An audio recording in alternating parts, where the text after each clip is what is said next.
Hi friends, welcome to my channel. ನನ್ನ ಹಸಿರು ಮನೆ ಬ್ಲಾಗ್ ಚಾನಲನ್ನು ಪ್ಲೀಸ್ ಸಬ್ಸ್ಕ್ರೈಬ್ ಮಾಡಿ, ಶೇರ್ ಮಾಡಿ, ಲೈಕ್ ಮಾಡಿ. ಇವತ್ತೊಂದು ಸುರ್ಮಾ ಮೀನು ಫ್ರೈ ಮಾಡುವ. ನಾನಿಲ್ಲಿ ಸುರ್ಮಾ ಮೀನು ತೊಗೊಂಡಿದ್ದೀನಿ.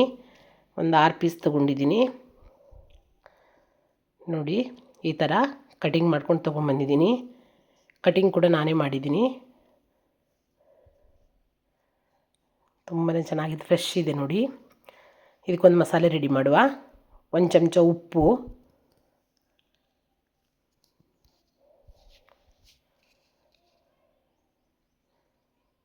ಸ್ವಲ್ಪ ಅರಿಶಿನ ಪುಡಿ, ಅಂದರೆ ಒಂದು ಅರ್ಧ ಚಮಚನೂ ಬೇಡ, ಅಷ್ಟಾಗುವಷ್ಟು ಅರಿಶಿನ ಪುಡಿ,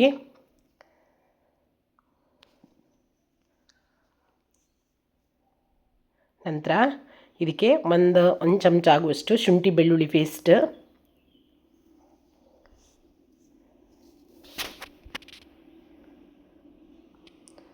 ನಂತರ 1 ಚಮಚ ಮೈದಾ ಹಿಟ್ಟು,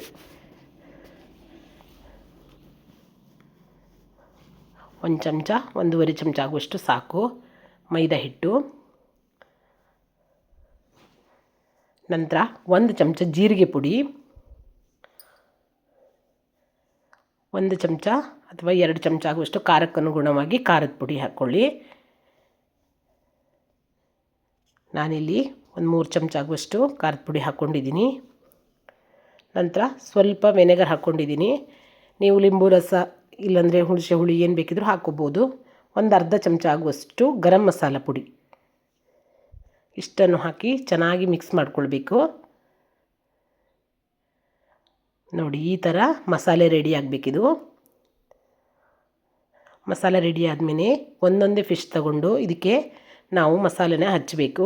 ಯಾಕಂದರೆ ಇದು ಭಾರಿ ಸ್ಮೂತಾಗಿರುವಂಥ ಮೀನಾಗಿದ್ದಕ್ಕೋಸ್ಕರ, ಮೀನು ಹುಡಿ ಆಗುತ್ತೆ, ಅದಕ್ಕೋಸ್ಕರ ಈ ಥರನೇ ಹಚ್ಚಿ ಇಟ್ಕೊಳ್ಬೇಕಿದು.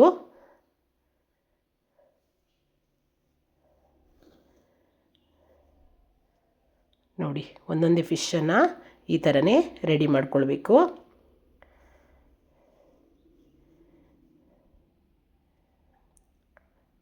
ನಾನೆಲ್ಲ ಮೀನಿಗೂ ಇದೇ ಥರನೇ ಮಸಾಲ ಹಚ್ಚಿ ರೆಡಿ ಮಾಡ್ಕೊಂಡು ಇಟ್ಕೊಂಡಿದ್ದೀನಿ.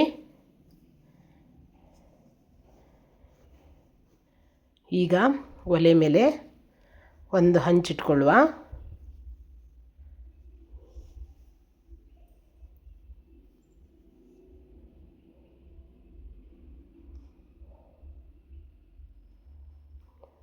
ನೋಡಿ, ಹಂಚಿಟ್ಕೊಂಡಿದ್ದೀನಿ.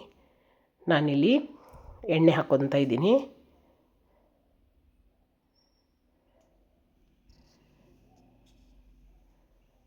ಈಗ ಒಂದೊಂದೇ ಫಿಶನ್ನು ಫ್ರೈ ಮಾಡಿಕೊಳ್ಳುವ.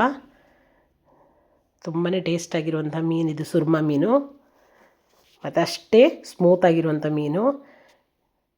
ಇದು ಮೀನನ್ನು ಹೆಂಗೆ ಬೇಕು ಹಾಗೆ ಕಲಸಿ ಇಡೋಕ್ಕೆ ಬರೋದಿಲ್ಲ. ಒಂದೊಂದೇ ಫಿಶನ್ನು ತಗೊಂಡು ಮಸಾಲ ಹಚ್ಚಿನೇ ಇಟ್ಕೊಳ್ಬೇಕು. ಈಗ ನಾನು ಇದರಲ್ಲಿ 4 ಮೀನು ಹಾಕಿದ್ದೀನಿ. ನೋಡಿ, ಒಂದು 5 ನಿಮಿಷ ಮುಚ್ಚಿಟ್ಕೊಂಡೇ ಬೇಯಿಸ್ಕೊಳ್ಬೇಕು. ಈಗ ಪಲ್ಟಿ ಮಾಡಿಕೊಳ್ಳುವ. ಮತ್ತೊಂದು ಕಡೆನೂ ಅಷ್ಟೇ ಒಂದು 5 ನಿಮಿಷನೇ ಮುಚ್ಚಿಟ್ಕೊಂಡೇ ಬೇಯಿಸ್ಕೊಂಡು ಬಿಡುವ. ಆಗ ಫಿಶ್ ಚೆನ್ನಾಗಿ ಬೆಂದಿರುತ್ತೆ. ನೋಡಿ ಎಷ್ಟು ಚೆನ್ನಾಗಿ ಬಂದಿದೆ ಅಂತ. ತುಂಬಾ ಸೂಪರಾಗಿರುವಂಥ ಸುರ್ಮಾ ಫಿಶ್ ಫ್ರೈ ರೆಡಿಯಾಗಿದೆ. ಇದನ್ನು ಎರಡೂ ಕಡೆ ಕೂಡ 5 ನಿಮಿಷ ಮುಚ್ಚಿಟ್ಕೊಂಡೇ ಬೇಯಿಸ್ಕೊಳ್ಬೇಕು.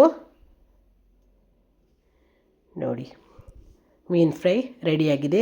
ತುಂಬಾ ಟೇಸ್ಟಿಯಾಗಿರುವಂತಹ ಸುರ್ಮಾ ಮೀನು ಫ್ರೈ ರೆಡಿ. ಮಾಡೋದಕ್ಕೂ ಅಷ್ಟೇ ಈಸಿ ಇದು. ಜಾಸ್ತಿ ಏನು ಟೈಮು ಏನು ಹಿಡಿಯೋಂಗಿಲ್ಲ ಇದಕ್ಕೆ. ಮತ್ತೊಂದು ವಿಡಿಯೋದೊಂದಿಗೆ ಮತ್ತೆ ಸಿಗ್ತೀನಿ. ಬಾಯ್.